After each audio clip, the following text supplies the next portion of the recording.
तेजस classes में आपका स्वागत है।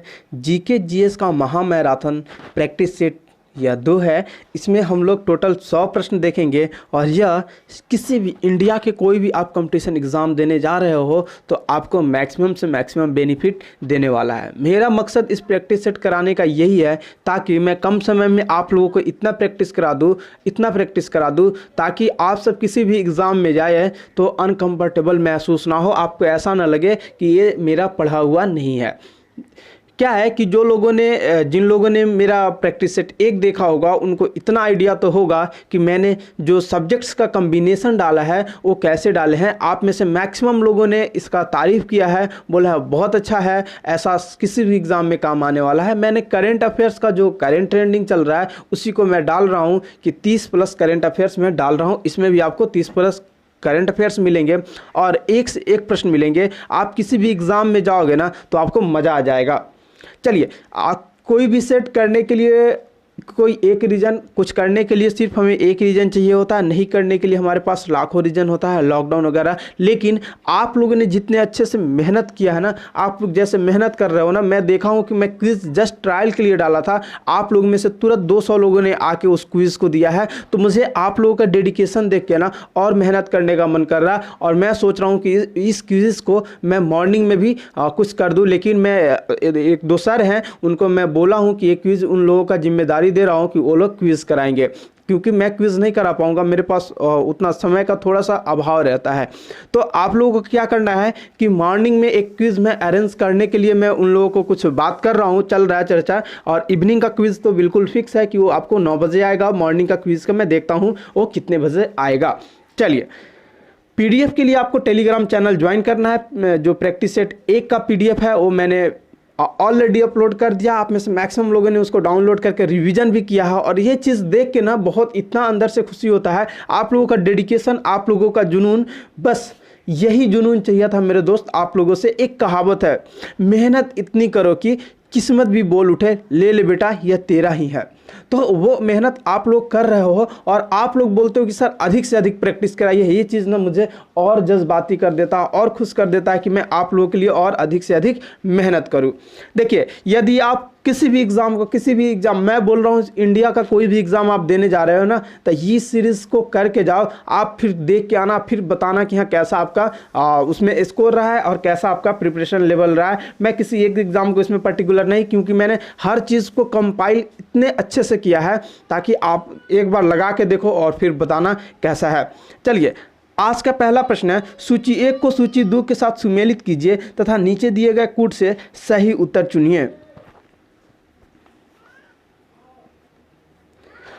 हड़प्पा।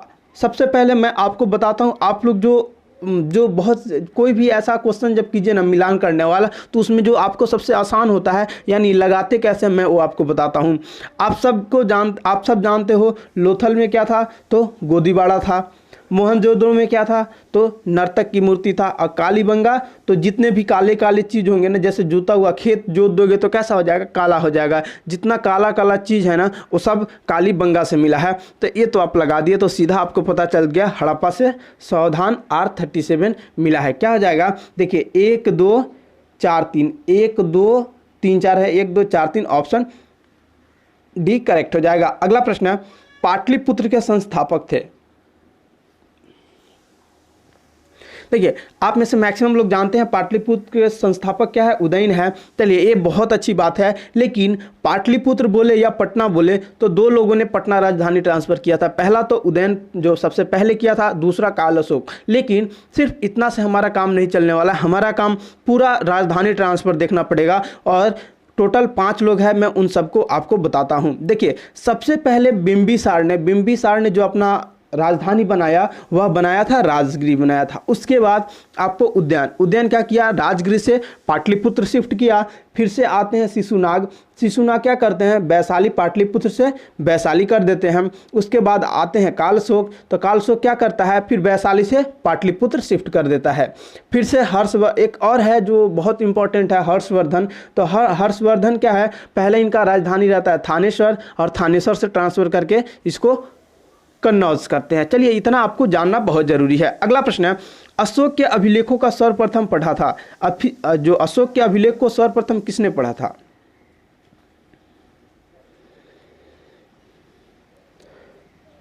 तो James Prinsep, option D correct हो जाएगा। जेम्स प्रिंसेप ने पढ़ा था कब? तो 1837 ईस्वी में। जो अशोक का शिलालेख है ना, वो दो चीज़ों में, दो लेखों में, दो भाषा में लिखा गया। एक तो है ब्राह्मणी लिपि, दूसरा है खरोष्टी लिपि। खरोष्टी लिपि में ज़्यादा नहीं है, जो इंडिया में है वो तो ब्राह्मणी लिपि में है, लेकिन जो इंडिया से बाहर है वो खरोष्टी लिपि में। आपको याद रखना है कि दो ही हैं इंडिया से बाहर, जो पाकिस्तान में है शहबाजगढ़ी और मनसेहरा, ये दोनों खरोष्टी लिपि में है। लेकिन जो इंडिया में है ना, उसको मैं बता देता हूँ। इंडिया में है धौली, कालसी, जौगढ़, सोपरा, एरारगुड्डी और गिरनार। ये सारे आपके कहाँ पे हैं? ये सारे आपके इंडिया में, और ये ब्राह्मणी लिपि में इनके शिलालेख लिखे गए हैं। जैसे मैं बात करूँ धौली, तो धौली आपका उड़ीसा में हो गया। कालसी, तो कालसी आपका उत्तराखंड में हो गया। जौगढ़, जौगढ़ आपका, हाँ सोपारा, सोपारा जौगढ़ का मैं बताता हूँ। सोपारा, सोपारा आपको हो गया, ये आपका हो गया महाराष्ट्र में। एरारगुड्डी आपका आंध्र प्रदेश में हो गया। गिरनार गुजरात में हो गया। और जौगढ़ का मैं बता दूँ तो ये भी आपका उड़ीसा में है। चलिए, इतना आपको यहाँ से जानना था। मैं ये थोड़ा वीडियो बड़ा हो जाता है क्योंकि मैं इसमें बहुत सारे कॉन्सेप्ट्स को, सारे प्रश्न के कॉन्सेप्ट्स को बताता हूँ, तो आपको समझ रहे हैं कि आपको कितना प्रिपरेशन में हेल्प होगा। अगला प्रश्न है, योग दर्शन के प्रतिपादक हैं? इसका आंसर होगा ऑप्शन 1 पतंजलि। अगला प्रश्न है, एलोरा में गुफाएं और शैलकृत मंदिर हैं? देखिए, एलोरा जो है ना, एलोरा मंदिर, ये तीनों हिंदू, बौद्ध और जैनों के ये मतलब प्रतीक है या शैलकृत है। चलिए बात करते हैं एलोरा का। तो एलोरा ये महाराष्ट्र में है, एलोरा का गुफा, और इसको बनवाया था राष्ट्रकूट ने, और इसमें 34 छोटे छोटे बड़े मंदिर है। 34 छोटे बड़े जो मठ और मंदिर है वो है। अगला प्रश्न है, किस मुगल बादशाह को जिंदा पीर कहा जाता था? इसका आंसर हो जाएगा ऑप्शन बी, औरंगजेब को जिंदा पीर कहा जाता है। और इसने ही दिल्ली में गुरु तेग बहादुर की हत्या कर दी थी। क्यों? क्योंकि उन्होंने इस्लाम कबूल नहीं किया था। और यहीं पे बात करें अर्जुन देव की, तो अर्जुन देव को किसने मारा था? तो उसको जहांगीर ने मारा था। चलिए अगला प्रश्न है, मुगल चित्रकला किसके राज्यकाल में अपनी पराकाष्ठा पर पहुंची? पराकाष्ठा पर पहुंची यानी चरमोत्कर्ष पे पहुंची। इसका आंसर हो जाएगा ऑप्शन सी, जहांगीर के समय में। अगला प्रश्न है, मुगल काल में सेना का प्रधान कहलाता था?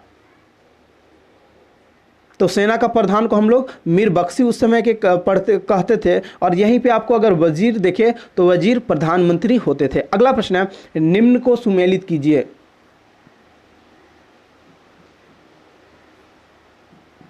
देखिए, कुतुब मीनार, कुतुब मीनार आप सब जानते हैं इल्तुतमिश ने कंप्लीट कराया था। यहीं पे हम लोग देखें गोल गुंबद, तो गोल गुंबद किससे? तो मोहम्मद आदिल शाह।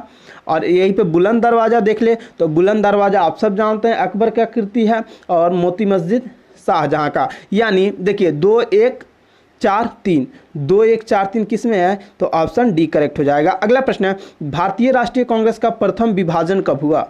और बहुत इंपॉर्टेंट क्वेश्चन है। देखिए, जो भारतीय राष्ट्रीय कांग्रेस का विभाजन हुआ था वो 1907 में, और इसको सूरत स्प्लिट के नाम से भी हम लोग याद रखते हैं। सूरत स्प्लिट आप ऐसे करके रख लीजिएगा कि स्प्लिट का मतलब विभाजन, अलग होना, और सूरत से तो सूरत अधिवेशन था। और इसके जो अध्यक्षता थे ना, अध्यक्ष जो थे ना, वो रास बिहारी घोष थे। यहीं पे बात करते हैं 1906 की, तो 1906 का जो अध्यक्षता किया था वो दादा भाई नौरोजी ने किए थे। और यहाँ पे हम लोग स्वराज को पहली बार मांग किए थे। चलिए, और इसी में एक चीज़ हुआ था जो मुस्लिम लीग का हुआ था ना, मुस्लिम लीग, तो मुस्लिम लीग का गठन किसने किया था? तो नवाब सलीमुल्लाह और आगा खान ने मिलके किया था। साथ में मुस्लिम लोग क्या तो सपोर्ट किया था, बंगाल पार्टीशन को इन्होंने सपोर्ट किया था। और अपोज स्वदेशी आंदोलन जो एक हम लोग छेड़ दिए थे, तो उसको इन लोगों ने अपोज भी किया था। यहीं पर 1911 की बात करें ना, 1911 का जो अधिवेशन था, तो इनका जो अध्यक्षता किया था बिशन नारायण धर ने किया था। और यहाँ पे पहली बार जन गण मन गाया गया था। और जन मन गण किनके द्वारा लिखा गया है ना, ये आपको कमेंट करना है। अगला प्रश्न है, साइमन कमीशन किस वर्ष आया? इसका आंसर हो जाएगा ऑप्शन बी, 1928 में भारत आया था। अगला प्रश्न है, 1929 में खुदाई खिदमतगार को किसने संगठित किया? इसका आंसर हो जाएगा ऑप्शन ए, खान अब्दुल गफ्फार खान ने। अगला प्रश्न है, बेगूसराय के चौकीदारी टैक्स के विरोध आंदोलन एक हिस्सा था? इसका आंसर हो जाएगा ऑप्शन बी, सविनय अवज्ञा आंदोलन का यह एक हिस्सा था। अगला प्रश्न है, जयप्रकाश नारायण किस नाम से पहचाने जाते हैं? तो इसका आंसर हो जाएगा ऑप्शन बी, लोकनायक जयप्रकाश नारायण हम लोग कहते हैं ना। चलिए अगला प्रश्न है, जम्मू एवं कश्मीर भारत का अभिन्न अंग बना। इसका आंसर हो जाएगा ऑप्शन सी, 26 अक्टूबर 1947 को जम्मू कश्मीर भारत का अभिन्न अंग बन गया था। कुछ लोग बोलेंगे कि 370 हटा, तो ये भी आपको ऑप्शन में देखने को मिल सकता है, बस नहीं, आपको 26 अक्टूबर 1947 का डेट करेक्ट है और इसी को टिक लगाना है। अगला प्रश्न है, चंद्रयान 2 मिशन का प्रक्षेपण किस रॉकेट के द्वारा किया गया? देखिए हिस्ट्री क्या होता है कि हिस्ट्री और जो ये सब है ना, जो जीके और जीएस पढ़ने के लिए ना बुक बनाया गया है, व्हाट्सएप और फेसबुक नहीं बनाया गया। सो आप लोग जो ये छोटे छोटे फैक्ट्स आते हैं ना, कभी कभी छोटे छोटे क्लिप्स आते हैं, उस पर ध्यान मत दिया कीजिए। जब भी आपको सिलेक्शन लेना, सिलेक्शन हो जाता है ना, उसके बाद आपको जो पढ़ना है जो करना है करते रहिए, लेकिन फिलहाल ऑथेंटिक बुक आप लोग पढ़िए। इसका आंसर हो जाएगा ऑप्शन बी, जीएसएलवी मार्क 3 से प्रक्षेपण किया गया था। अगला प्रश्न है, इबोला क्या था? इबोला क्या है? तो इबोला क्या था? एक वायरस था। अगला प्रश्न है, भारत ने देश से कब तक खासरा उन्मूलन का लक्ष्य निर्धारित किया है? तो खासरा उन्मूलन का लक्ष्य 2020 तक है। यहीं पे हम लोग टीबी का बात करें तो 2025 में हम लोग टीबी उन्मूलन करने का बात किए हैं। अगला प्रश्न है, किस राज्य सरकार द्वारा कपाट गुड्डा वन को वन जीव अभयारण्य घोषित किया गया?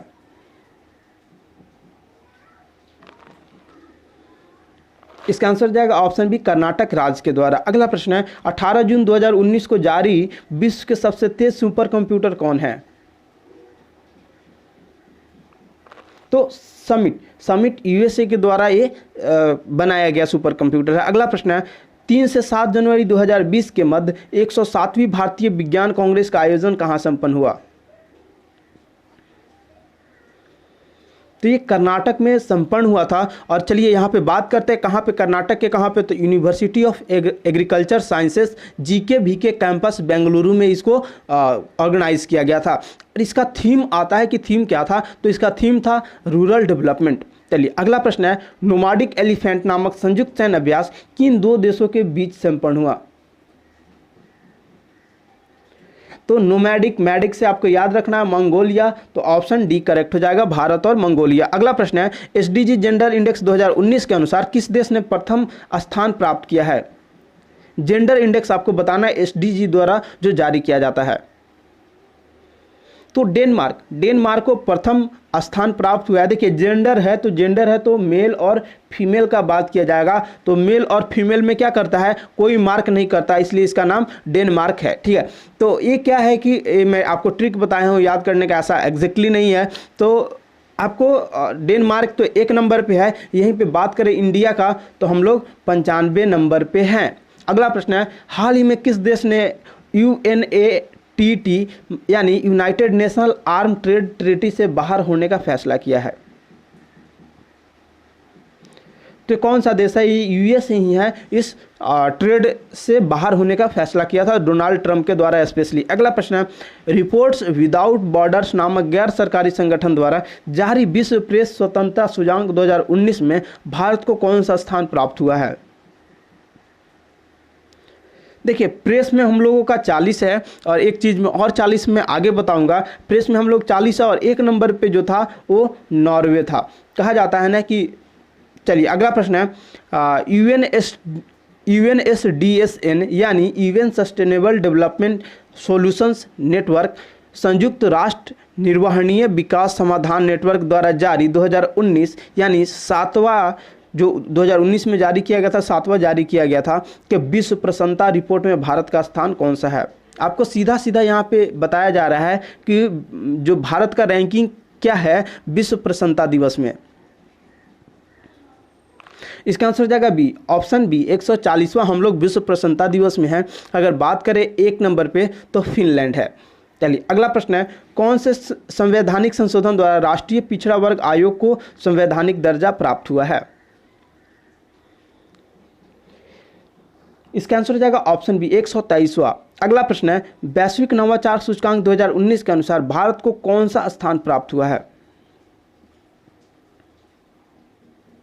देखिए नवाचार में हम लोग 52वें स्थान पे हैं, और 52वें स्थान पे हैं तो 1 नंबर पे आता है, 1 नंबर पे आपको स्विट्जरलैंड है। अगला प्रश्न है, ब्रिटेन के नए प्रधानमंत्री हैं तो बोरिस जॉनसन बने हैं ब्रिटेन के नए प्रधानमंत्री। अगला प्रश्न है, हाल ही में चर्चा में रहा गफा GAFA टैक्स किस देश से संबंधित है? चलिए मैं इसको आगे और बताऊंगा क्या है ये।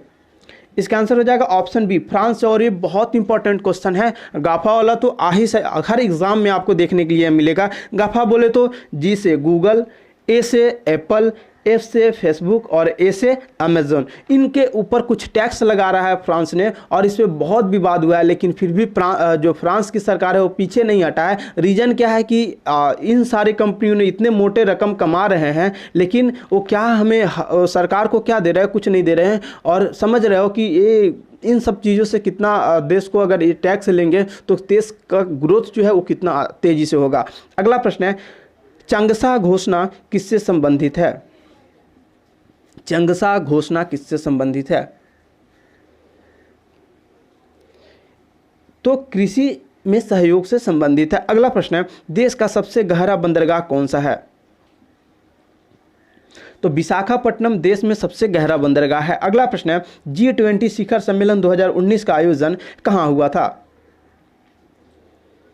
तो ओसाका जापान में हुआ था। अगला प्रश्न है, विश्व बैंक समूह द्वारा जारी ईज ऑफ डूइंग बिजनेस सूचकांक 2019 में भारत को कौन सा स्थान प्राप्त हुआ है? तो 63वां स्थान भारत को प्राप्त हुआ है। अगला प्रश्न है, बिहार के किस फल को 2019-20 में GI टैग यानी भौगोलिक सांकेतिक का दर्जा प्रदान किया गया है? इसका आंसर हो जाएगा ऑप्शन बी। बिहार में मेनली 2 चीज़ आपको याद रखना है, एक शाही लीची को GI टैग मिला है, एक सिलवा खाजा को मिला है। अगला प्रश्न है, राष्ट्रीय पिछड़ा वर्ग आयोग के अध्यक्ष चुना गया है? इसका आंसर हो जाएगा ऑप्शन ए, भगवान लाल सहनी। अगला प्रश्न है, 2011 के जनगणना के अनुसार न्यूनतम जनसंख्या वाला राज्य है? इसका आंसर हो जाएगा ऑप्शन डी, सिक्किम है। अगला प्रश्न है, 2019 का राजीव गांधी खेल रत्न पुरस्कार किन 2 खिलाड़ियों को दिया गया? तो बजरंग पूनिया और दीपा मलिक, इन 2 को दिया गया था। अगला प्रश्न है, रेड डाटा बुक का संबंध है? तो विलुप्त के संकट से ग्रस्त जीव जंतुओं का उसमें डाटा होता है, इसी को रेड डाटा बुक बोलते हैं। अगला प्रश्न है, कार्टाजेना प्रोटोकॉल का संबंध है?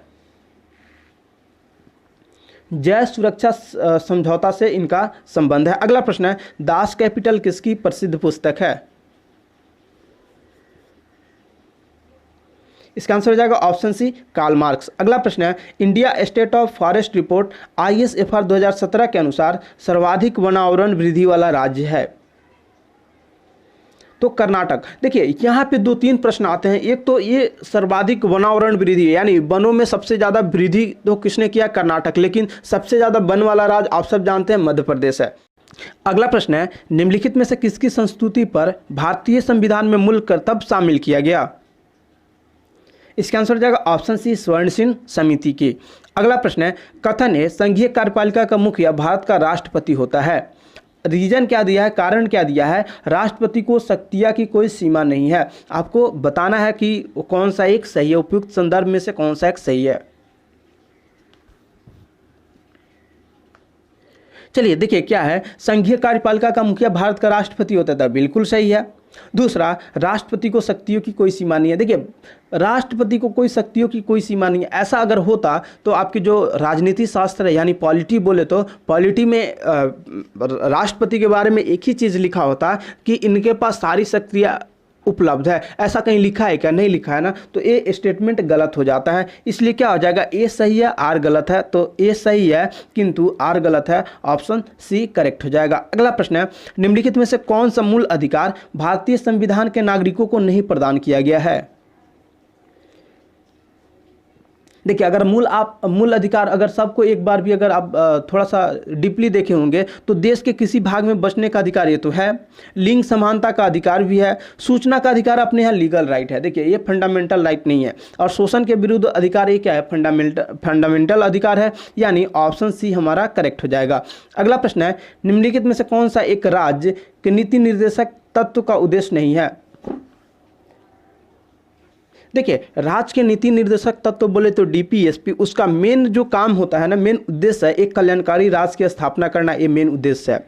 सामाजिक आर्थिक कल्याण सुनिश्चित करना, ये भी उसका उद्देश्य है। अंतर्राष्ट्रीय शांति एवं सुरक्षा की अभिवृद्धि करना, ये भी उसका उद्देश्य है। एक धार्मिक राज्य की स्थापना करना नहीं मेरे दोस्त, हम इंडिया में है और इंडिया क्या है, धर्मनिरपेक्ष राज्य है, धर्मनिरपेक्ष एक देश है जहाँ पे धर्म किसका है, यहाँ पे धर्म लोगों का है, ना कि देश का है। जैसे इराक, ईरान, सीरिया, ये सब का बात करें तो ये सब मुस्लिम जो कंट्री हैं वो क्या है, वो इस्लामिक कंट्री अपने आप को बोलते हैं, तो उनका इस्लामिक कंट्री बोलते हैं, यानी उनका धर्मनिरपेक्ष देश नहीं है, उनका वो क्या है, धार्मिक देश है। इसीलिए ऑप्शन डी का जो स्टेटमेंट है ये गलत है, इसलिए मेरा ऑप्शन डी सही हो जाएगा। अगला प्रश्न है, संविधान के निम्नलिखित संशोधनों में से किसके अंतर्गत भारत में महिलाओं के लिए ग्राम पंचायतों में 30% स्थान आरक्षित किया गया है? इसका आंसर हो जाएगा 73वें संविधान संशोधन के अंतर्गत। अगला प्रश्न है, संविधान में मंत्रिमंडल शब्द का एक ही बार प्रयोग हुआ है और वह अनुच्छेद 352 में। अगला प्रश्न है, भारतीय संविधान के अनुच्छेद 25 में प्रयुक्त हिंदू शब्द किसे सम्मिलित नहीं करता? तो पारसियों को सम्मिलित नहीं करता, बाद है कि बौद्ध, जैन और सिखों को सम्मिलित करता है। अगला प्रश्न है, भारत में पहली बार लोक सेवा आयोग की स्थापना जिस अधिनियम से हुई वह कौन सा था? तो गवर्नमेंट ऑफ इंडिया एक्ट 1919 के द्वारा। अगला प्रश्न है, निम्न में से कौन भारत में राजनीतिक दलों को मान्यता प्रदान करता है? तो भारत का निर्वाचन आयोग है ना, यह राजनीतिक दलों को मान्यता प्रदान करता है। अगला प्रश्न है, भारत में कोई भी राजनीतिक दल राष्ट्रीय दल के रूप में मान्यता प्राप्त कर सकता है यदि वह राज्य स्तर का दल है कम से कम। इसका आंसर जाएगा ऑप्शन बी, 4 राज्यों में वो ऐसा है ना, तो वो कर सकता है। देखिए 3 केस होता है जो आपको राष्ट्रीय दल के रूप में मान्यता प्राप्त करने के लिए। पहला, यदि कोई पार्टी कम से कम 3 विभिन्न राज्यों में मिलाकर लोकसभा की 2% सीटें जीतता है। दूसरा कंडीशन क्या है, यदि कोई पार्टी 4 लोकसभा सीटों के अलावा लोकसभा या विधानसभा चुनाव में 4 राज्यों में 6% वोट प्राप्त करता हो। तीसरा क्या है, यदि कोई पार्टी 4 या 4 से अधिक राज्यों में क्षेत्रीय पार्टी के रूप में मान्यता रखती हो, जो आपका एक क्वेश्चन है, ऑप्शन बी करेक्ट हो जाएगा। अगला प्रश्न है, यूएन द्वारा सन डैश को अंतर्राष्ट्रीय महिला वर्ष के रूप में मनाया गया? तो 1975 को मनाया गया है। अगला प्रश्न है, अंतर्राष्ट्रीय विकलांग दिवस मनाया जाता है? तो अंतर्राष्ट्रीय विकलांग दिवस 3 दिसंबर को मनाया जाता है। अगला प्रश्न है, वैज्ञानिक समाजवाद यानी साइंटिफिक सोशलिज्म का श्रेय जाता है? तो ये कार्ल मार्क्स को जाता है, ऑप्शन ए करेक्ट होगा। अगला प्रश्न है, बहुजन हिताय बहुजन सुखाय आदर्श है? तो ऑल इंडिया रेडियो का यह टैगलाइन है। अगला प्रश्न है, आईएसआई मार्क का पूरा नाम क्या है?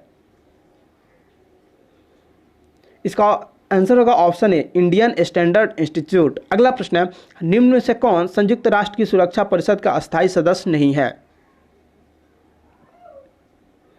इसका आंसर हो जाएगा ऑप्शन ए। देखिए जर्मनी संयुक्त राष्ट्र सुरक्षा परिषद का जो अस्थायी सदस्य है ना, चलिए मैं आपको बताता हूँ जो सबसे शक्तिशाली देश है वो सबसे पहले यूएसए है, तो यूएसए तो है। उसके बाद आ जाइए चाइना, तो चाइना भी है। इसके बाद हम लोग बात करते हैं, अंग्रेज ने इतने सालों तक दूसरे पे राज किया है, यानी वो तो होंगे ही होंगे, तो यूके भी है। इसके बाद बच जाता है 2 चीज़, तो एक तो फंस गया, एक था रूस गया। तो फंस गया से फ्रांस और रूस गया से रसिया, ठीक है, रूस गया से रूस, रसिया ऐसे याद कर सकते हैं, फंस गया से फ्रांस। चलिए अगला प्रश्न है, भारत का सबसे ऊंची मूर्ति है? इसका आंसर हो जाएगा ऑप्शन डी, गोमतेश्वर। और इसका हाइट में एक आध वीडियो पहले ही बताया था, उसको जरूर आप लोग कमेंट कीजिए। अगला प्रश्न है, ग्लोबल 500 पुरस्कार प्रदान किए जाते हैं? तो ये पर्यावरण प्रतिरक्षा के लिए पुरस्कार प्रदान किए जाते हैं। अगला प्रश्न है, भारत में प्रथम महिला विश्वविद्यालय कब स्थापित हुआ? तो 1916 में स्थापित हुआ था। अगला प्रश्न है, भारत के निम्नलिखित भागों में द्रविडियन प्रजाति मुख्यतः कहाँ संकेंद्रित है? तो जो द्रविडियन प्रजाति है ये दक्षिण भारत में संकेंद्रित है। अगला प्रश्न है, कायाल क्या है? इसका आंसर हो जाएगा ऑप्शन डी, केरल के लैगून। अगला प्रश्न है, भारत में किस जलप्रपात को लोकप्रिय रूप से नियाग्रा जलप्रपात के तौर पे जाना जाता है? तो चित्रकूट जो प्रपात है उसी को नियाग्रा जलप्रपात के नाम से भी जानते हैं। अगला प्रश्न है, नर्मदा बचाओ आंदोलन किस बांध की ऊंचाई बढ़ाने का निर्णय का विरोध कर रहा है? तो सरदार सरोवर बांध का। देखिए ये बहुत इंपॉर्टेंट क्वेश्चन है और आने वाले एग्जाम में देखने को हमें मिल सकता है, किसी ना किसी एग्जाम में ये जरूर क्वेश्चन आएगा। अगला प्रश्न है, मूंगा रेशम की एक किस्म है जो पूरे विश्व में केवल भारत में होती है? तो ये असम में होता है, पूरे विश्व में भारत के सिर्फ असम में होता है। आजकल असम के बाद भी एक और स्टेट में हो रहा है, अगर आपको पता है तो कमेंट करके जरूर बताइए। अगला प्रश्न है, निम्नलिखित में से कौन सा एक सबसे सूखा स्थान है? तो लेह जो है ये सबसे सूखा स्थान है। अगला प्रश्न है, लावा मिट्टियाँ पाई जाती है? तो लावा मिट्टियाँ मालवा का जो पठार है उसमें पाया जाता है। अगला प्रश्न है, निम्नलिखित नदियों में से कौन सी विषुवत रेखा को 2 बार पार करती है? तो जो जायरे रिवर है ना, ये विषुवत रेखा को 2 बार पार करती है। अगला प्रश्न है, पाक खाड़ी किनके बीच है? तो पाक खाड़ी मन्नार की खाड़ी और बंगाल की खाड़ी के बीच है। अगला प्रश्न है, शून्य अंश अक्षांश तथा शून्य अंश देशांतर अवस्थित है? तो ये अटलांटिक महासागर में अवस्थित है। अगला प्रश्न है, बलुआ पत्थर एक परतदार चट्टान है क्योंकि वह पानी के नीचे बनती है। ऑप्शन सी करेक्ट हो जाएगा। अगला प्रश्न है, निम्नलिखित महाद्वीपों में से किस में कोई स्थलरूप देश नहीं है? देखिए स्थलरूप देश 2 कॉन्टिनेंट में नहीं है, वो है आपका, एक है उत्तरी अमेरिका, दूसरा है ऑस्ट्रेलिया। इन दोनों को आप लोग याद रखिए। अगला प्रश्न है, निम्नलिखित में से कौन सा सही सुमेलित नहीं है? देखिए पारिस्थितिकी विज्ञान केंद्र बेंगलुरु में ये सही सुमेलित है। भारतीय वन जीव प्राणी संस्थान ये देहरादून में, ये भी सही है, करेक्ट है। आपका यहाँ पे आता है भारतीय वन प्रबंधन संस्थान, ये कोलकाता में नहीं, ये आपको अहमदाबाद में है, यही सही सुमेलित नहीं है। ऑप्शन सी करेक्ट हो जाएगा। बाद बाकी हिमालयी पर्यावरण एवं विकास अल्मोड़ा का गोविंद बल्लभ पंत राष्ट्रीय संस्था है, ये सही है। अगला प्रश्न है, शब्दावली किस खेल से संबंधित है? कौन सा शब्दावली था? ये तो यहाँ से मिट गया है, चलिए इसके ऊपर मैं लास्ट में चर्चा करूंगा। अगला प्रश्न है, भारत का सबसे लंबा बांध कौन सा है? तो हीराकुंड बांध भारत का सबसे लंबा बांध है। अगला प्रश्न है, बायो स्टिमुलेशन क्या है? तो ऑक्सीजन तथा पोषक तत्वों में वृद्धि कर जैव उपचार करना, यही बायो स्टिमुलेशन है। अगला प्रश्न है, CRISPR/CAS9 तकनीकी संबंधित है? तो जैव तकनीकी से इसका संबंध है। अगला प्रश्न है, भारत की अर्थव्यवस्था है? तो भारत का अर्थव्यवस्था मिश्रित अर्थव्यवस्था है। अगला प्रश्न है, भारत में 8 कोर सेक्टर उद्योग में शामिल नहीं है? कौन से भारत के 8 कोर सेक्टर में उद्योग में शामिल नहीं है, ये आपको कमेंट करना है। चलिए आप सबसे पहले जानिए कौन कौन से भारत के 8 कोर सेक्टर है। जो पहला नंबर पे है वो कोयला है, दूसरा नंबर पे जो आपका आता है वो कच्चा तेल आता है, तीसरा नंबर पे प्राकृतिक गैस, फोर्थ पे रिफाइनरी उत्पादन, फिफ्थ पे उर्वरक, सिक्स्थ पे देखिए उर्वरक दिया गया है, मैं आगे बताऊंगा, सिक्स्थ पे इस्पात और सेवेंथ पे सीमेंट और 8 पे विद्युत। यानी कोयला, उर्वरक, विद्युत दिया गया है, रसायन का कहीं जिक्र नहीं है। ऑप्शन डी करेक्ट हो जाएगा। अगला प्रश्न है, कालानुक्रम के साथ व्यवस्थित करें। सबसे पहले देखिए गरीबी हटाओ है ना, गरीबी हटाओ ये 1971 में स्लोगन दिया गया था। इसके बाद जो 14 बैंकों का राष्ट्रीयकरण किया गया था तो वो किया गया था आपको 1969 में, और हरित क्रांति का प्रारंभ जो था वो था आपको 1966 और 67 में। यहाँ पे 14 बैंकों का राष्ट्रीयकरण शुरू में होगा। तो देख लीजिए क्या हो गया, सबसे पहले 3 नंबर पे आता है, फिर 2 नंबर पे, फिर 1 नंबर पे, 3 2 1, ऑप्शन बी आपका करेक्ट हो जाएगा। अगला प्रश्न है, वह थर्मामीटर जो 2000 डिग्री सेल्सियस मापने हेतु उपयुक्त हो वह कौन सा है? तो इसका आंसर हो जाएगा पूर्ण विकिरण पाइरोमीटर। अगला प्रश्न है, अंतरिक्ष यान जो चक्कर लगा रहा है से एक CO छोड़ा जाता है तो वह क्या होगा? अंतरिक्ष यान के साथ साथ उसी गति से गतिवान होगा। ऑप्शन सी करेक्ट हो जाएगा। अगला प्रश्न है, जब किसी झील की तली से उठकर वायु बुलबुला ऊपरी सतह तक आएगा तो उसका आकार क्या होगा? बढ़ जाएगा। अगला प्रश्न है, जल का अधिकतम घनत्व होता है,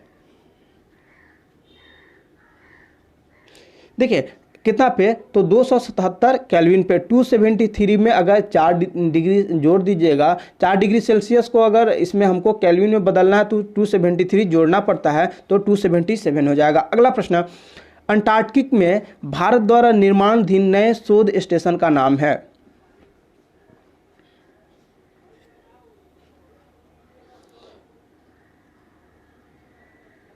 इसका आंसर हो जाएगा ऑप्शन बी, भारती। देखिए जो सबसे पहला शोध स्थान अंटार्कटिक में जो स्थापित हुआ था उसका नाम था दक्षिण गंगोत्री। दूसरा जो स्थापित हुआ, दूसरा कब स्थापित हुआ, तो ये आपका ईयर मुझे एग्जैक्टली ध्यान में नहीं आ रहा है। जो मैत्री था, मैत्री दूसरा जो स्थापित हुआ था, और जो तीसरा है वो आपका भारती है, इसको 2015 में स्थापित किया गया। अगला प्रश्न है, नीला थोथा क्या है? नीला थोथा क्या है? तो कॉपर सल्फेट को नीला थोथा बोलते हैं, और इसका सूत्र होता है CuSO4 5H2O। अगला प्रश्न है, निम्नलिखित में से किस उत्प्रेरक का उपयोग वनस्पति तेलों को हाइड्रोजनीकरण के लिए किया जाता है? तो निकेल का इसमें यूज किया जाता है। अगला प्रश्न है, निम्नलिखित में से कौन सा बहुलक जैव निम्नीकृत नहीं किया जा सकता?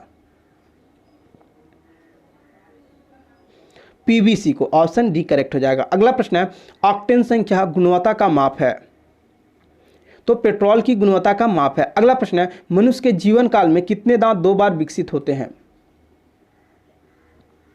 इसका आंसर हो जाएगा ऑप्शन बी। देखो 20 दांत ही आपके 2 बार आएंगे, अगर उससे ज़्यादा जो बाद में जम रहा है ना वो टूट जाएगा ना, तो समझ जाओ क्या होगा।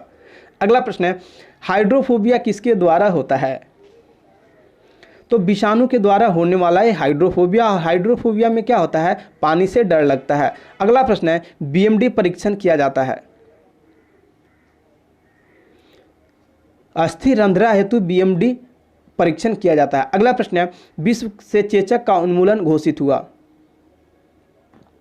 1980 में विश्व से चेचक का उन्मूलन घोषित हुआ था। अगला प्रश्न है, देखो आप कोरोना वायरस का उन्मूलन कब घोषित होता है? अगला प्रश्न है, विटामिन ई का महत्वपूर्ण स्रोत निम्नलिखित में से कौन सा है? विटामिन ई का जो स्रोत है ना वो आपका क्या है? गेहूं का अंकुर का तेल। गेहूं अंकुर का तेल ये विटामिन ई का बेस्ट सोर्स है। अगला प्रश्न है, रॉलेट एक्ट के विरोध में पटना में जबरदस्त हड़ताल हुई, तो 6 अप्रैल 1919 को हुआ था। अगला प्रश्न है, खिलाफत आंदोलन का बिहार में नेतृत्व ग्रहण किया था? इसका आंसर जाएगा ऑप्शन बी, जो मौलाना मजहरुल हक ने। अगला प्रश्न है, कोकलत जलप्रपात अवस्थित है? कोकलत जलप्रपात बिहार के नवादा डिस्ट्रिक्ट में स्थित है। अगला प्रश्न है, बिहार में सर्वाधिक जनसंख्या घनत्व किस जिले की है? तो बिहार में सर्वाधिक जनसंख्या घनत्व शिवहर जिले की है। अगला है, जो कल का मॉक टेस्ट 1 का प्रैक्टिस सेट 1 का क्वेश्चन ऑफ द डे था, भारत के संविधान के अनुच्छेद 82 के अनुसार लोकसभा की सीटों का राज्यों के मध्य आवंटन डैश जनगणना के आधार पर है? तो यह है ऑप्शन बी करेक्ट, 1971। आप में से 1 या 2 लोगों का आंसर गलत है, बाद बाकी आप सब ने बहुत अच्छा कर रहा है। आप सबका आंसर देख कर बहुत खुशी होता है, और मुझे स्पेशली मैं बहुत खुश होता हूँ आप सबका डेडिकेशन देख के। चलिए अगला प्रश्न है, 2011 के जनसंख्या के अनुसार बिहार राज्य का जनसंख्या घनत्व है, आपको ये बताना। मैं इस प्रश्न को बहुत बार आप लोगों को बताया हूं, बहुत बार शेयर किया हूं, आप लोग इसका जरूर बताइए। चलिए इस सेट को क्या करना है, अपने दोस्तों तक जरूर पहुंचाइए ताकि मैक्सिमम लोग जुड़ के इसका बेनिफिट ले सके, और मन से लगे रहिए, दिल से लगे रहिए। एग्ज़ाम सितंबर अक्टूबर के आसपास होना है या इसके बाद होना है, लेकिन इसी साल होना है। चलिए अभी के लिए हम लोग इसको यहीं पे क्लोज करते हैं। आप अपने दोस्तों तक इसको ज़रूर पहुंचाइए। फिलहाल के लिए इतना ही, और टाटा और बाय बाय।